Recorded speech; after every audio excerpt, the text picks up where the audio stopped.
Alright,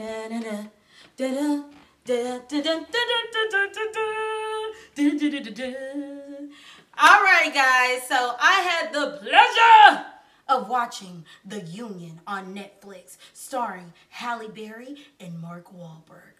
Let's see if the movie ticks. And I mean as in a ticking time bomb. Oh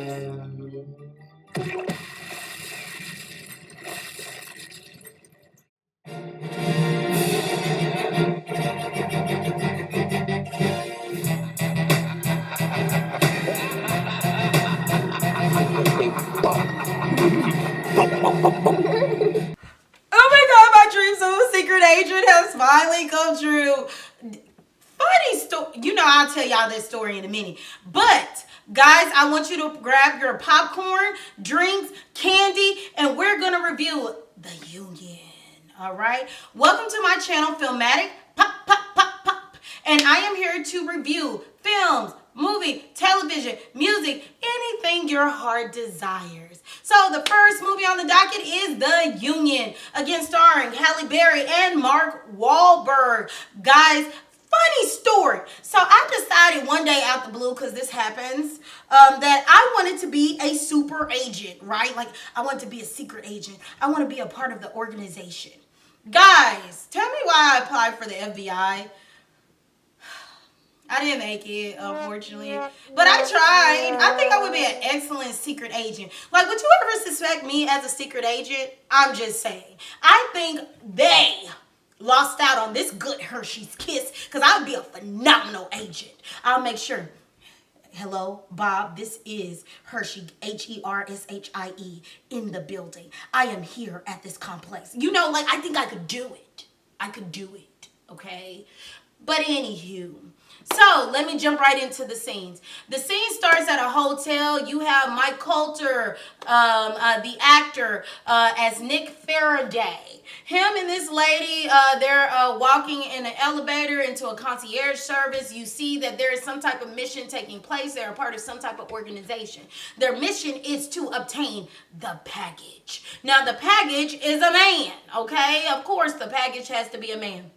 So they collect the package and they're off. Now, one by one, people are dropping like flies. They're dropping. Then you see Halle Berry's character and she's trying to run and catch up or whatever. But everybody's dead, including Nick Faraday. So the mission goes absolutely bonkers. Everybody's dead. It's just a whole mess in Trieste, Italy. All right? All of this is taking place in Trieste, Italy. Oh, Lord Jesus. Trieste, Italy. All right? I hope I pronounced that right. Don't know for sure. But, hey, you guys will work with me. No judgment zone over here. So, we go to scene 2. Mike McKenna, played by Mark Wahlberg, is laying in bed with... he's just content, okay? You can tell he just made some hot monkey love. So he's content in the bed, and you see this redhead lady come out, and it turns out she was his 7th grade teacher. They make a little joke about it, and she kicks him out because she's like, hey, you here for a good time, not a long time. Get out. He gets out, not before he has some words with her son. Not mean words or anything, but it's weird that, like, the son kind of knows that the mom had a little tryst with her former student. But who are we to judge? Moving on! We get to get a glimpse of Mike's life. He's a construction worker. He has friends. He has family. He is perfectly content with his life. So they're at a bar, meaning him and his friends, and, you know, they're having drinks, just shooting the breeze. And he goes to get a drink at the bar, and Roxanne Hall walks in, and you know who Roxanne Hall is, the beautiful, the fabulous, the icon herself, Miss Halle Berry. She walks into the bar, and he's stunned. So we kind of get a glimpse that, of course, something must have occurred between the both of them. So it comes out that they were high school sweethearts back in the 7th grade. We don't know for sure how long they dated. They play pool, they catch up. Then finally Roxanne says, hey, why don't we take this somewhere else outside? You know, wink, wink, hint, hint. So he decides to go. They hop on her motorcycle and go to the park.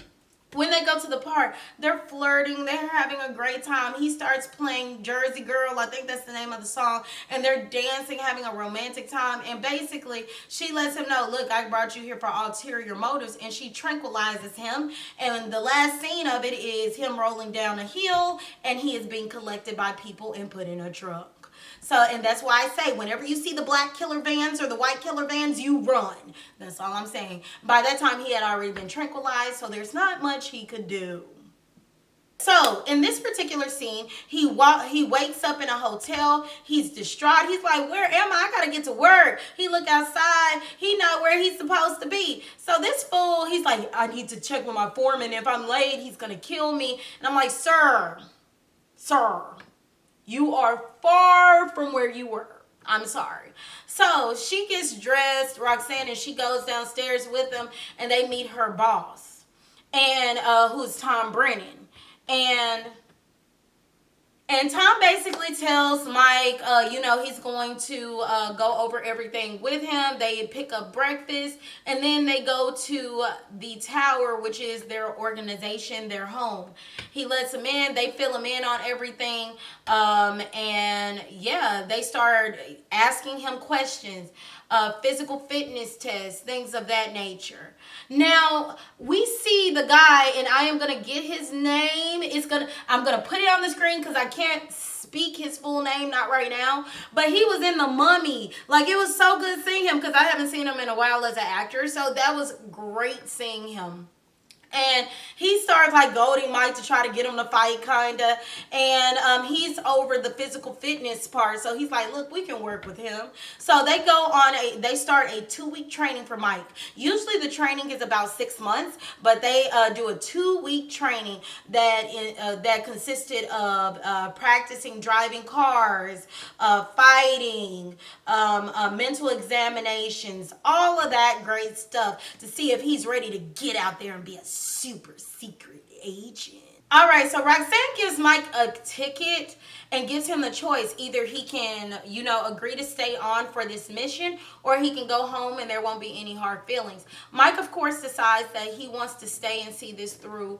And I got the inkling for Roxanne specifically, but he did want to stay and see it through. All right, so then they go on another mission where they have to retrieve a device so they can participate in an auction. The whole point is to get intel from the gentleman, the initial gentleman, the package from the beginning. He had so much intel, and that intel was available, so they needed to get that back.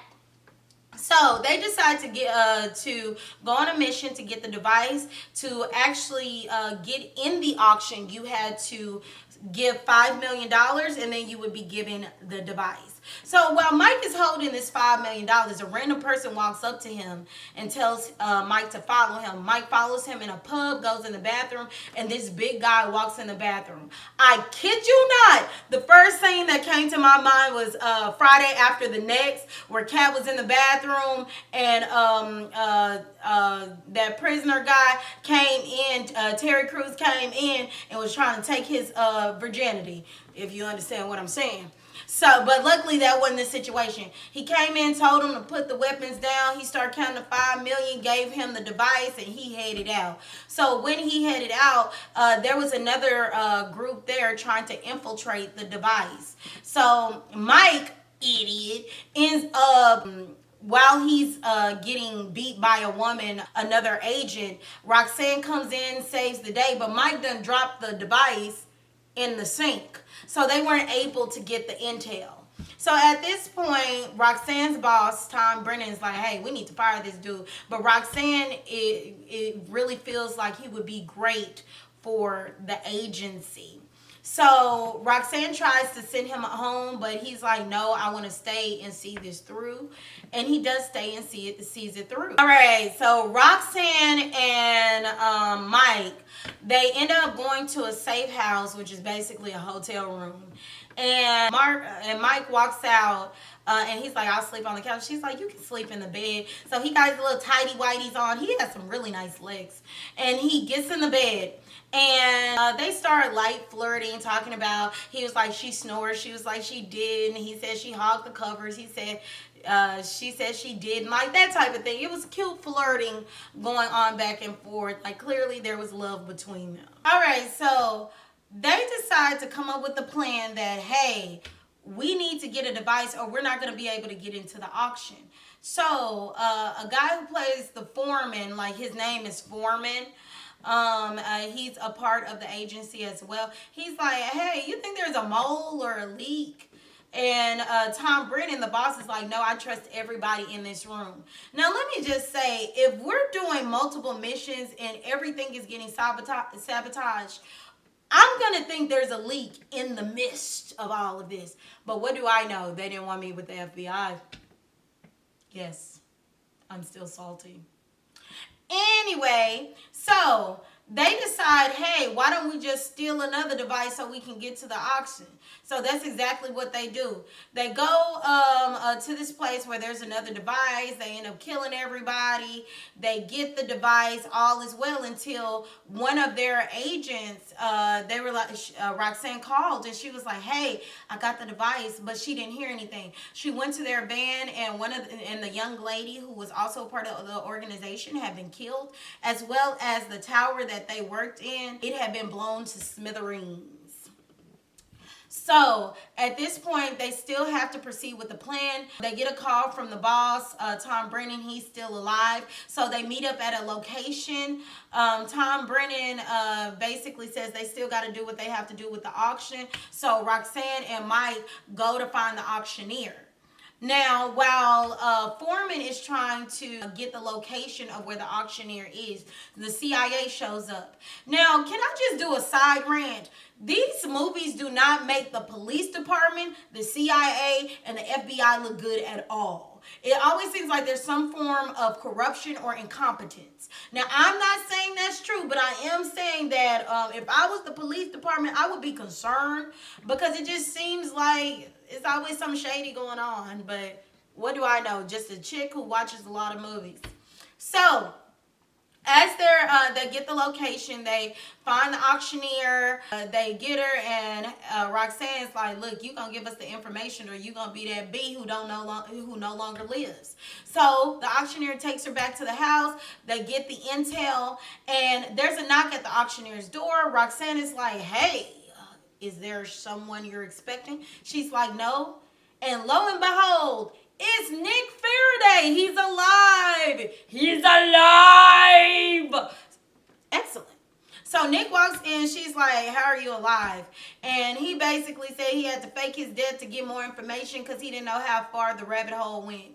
So she's not trusting him 100%. But it turns out she was married to Nick Faraday. They were separated, but they were still married. So Mike, at this point, he's pissed. He's like, this guy? So you already know there's issues there. They all go back and forth. And she ends up hugging Nick and walks out the home. So while Mike and Roxanne are in the car, they start taking petty jabs at one another. Mike is upset that she didn't tell him that she was married. She was like, I thought he was dead. Like, there wasn't really nothing to tell. Like, they had been married for over 2 years. I'm sorry, not over 2 years, over 20 years. So I think they had been married for like 25 years, something like that. And then, old history started coming up. So basically, she was like, what was that about my father? Because he started making comments about her dad at the auctioneer's home. And she was like, let's not play like your dad wasn't racist and wasn't upset that you were married that you were dating a black girl. And they started going into all of that. So Mike ends up storming off because she's like, I saved you from your little pathetic life. And I'm going to be honest. That kind of rubbed me the wrong way. Because his life may not have been her life, but it still seemed like a life well lived. Like, he had family, he had friends, he was content, he was happy. Roxanne is surrounded by action and death and that's her life. But I didn't think it was okay for her to try to diminish his existence and being because it wasn't hers. Maybe I'm thinking too much into it, but that's how I took it. So Mike storms off. He's pissed. He storms off. She thinks he's going to quit, but he meets her at the bridge where she's supposed to meet Nick. And lo and behold, of course, Nick is a traitor.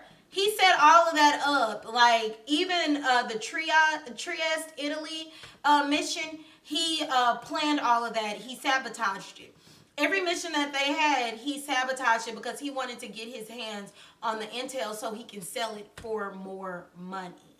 So at this point, Mike calls in some connections from people he knows. They have a moment in, I forgot what are those called, those little storage tins or whatever, and where they're just gazing into each other's eyes, and it's like the tension is building, and I am living for it. Guys, if you don't know, I'm a hopeful romantic, so I just love it, I love it, I love it. Get to the destination, and at this point, Nick and the auctioneer been sleeping together. They a couple.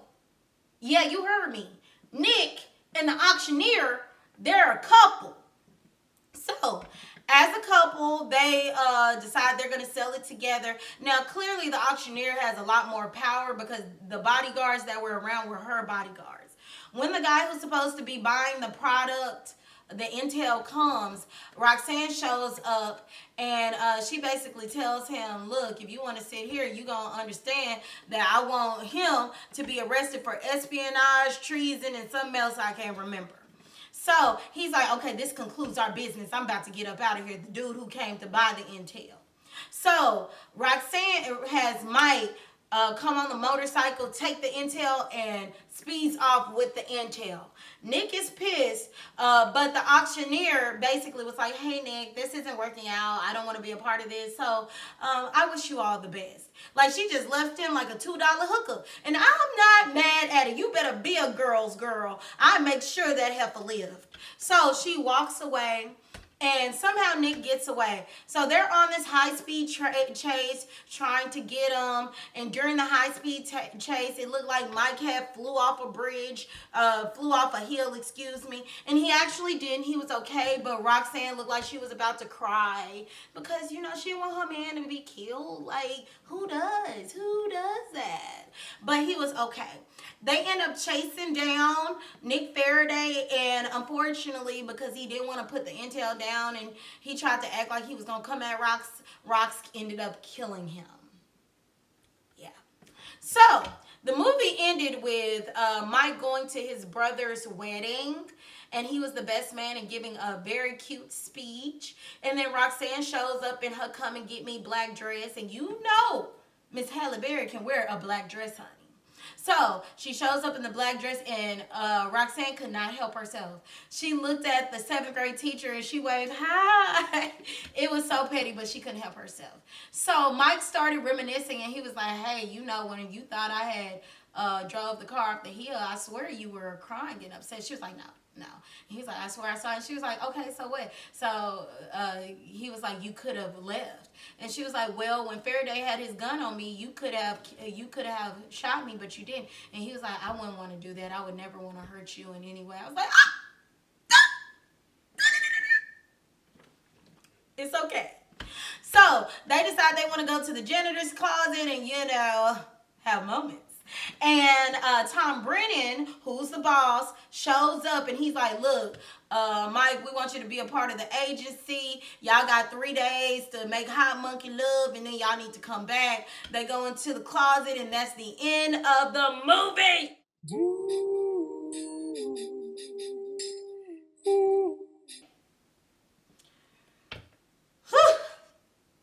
Recap. So, in all honesty, I really did like this movie. I did. This is what I like to call a cute movie. It's one of those movies when you have nothing else to watch, I'm going to watch it. And what I did love about this movie is the union proved you don't have to have a sex scene in a movie to get your point across. You don't have to have a whole bunch of making out and all that to get the point across. I enjoyed the film for that. I enjoyed the film for that. I enjoyed the film for the action. So this is a movie that will go into my movie repertoire because I did enjoy it. I loved Halle Berry's character. I loved Roxanne. Mark Wahlberg's character, I enjoyed him as well. You know, I thought the movie was a good movie, and it's just one of those movies when you have nothing else to watch, or you just want to have like a little action / simmered romance.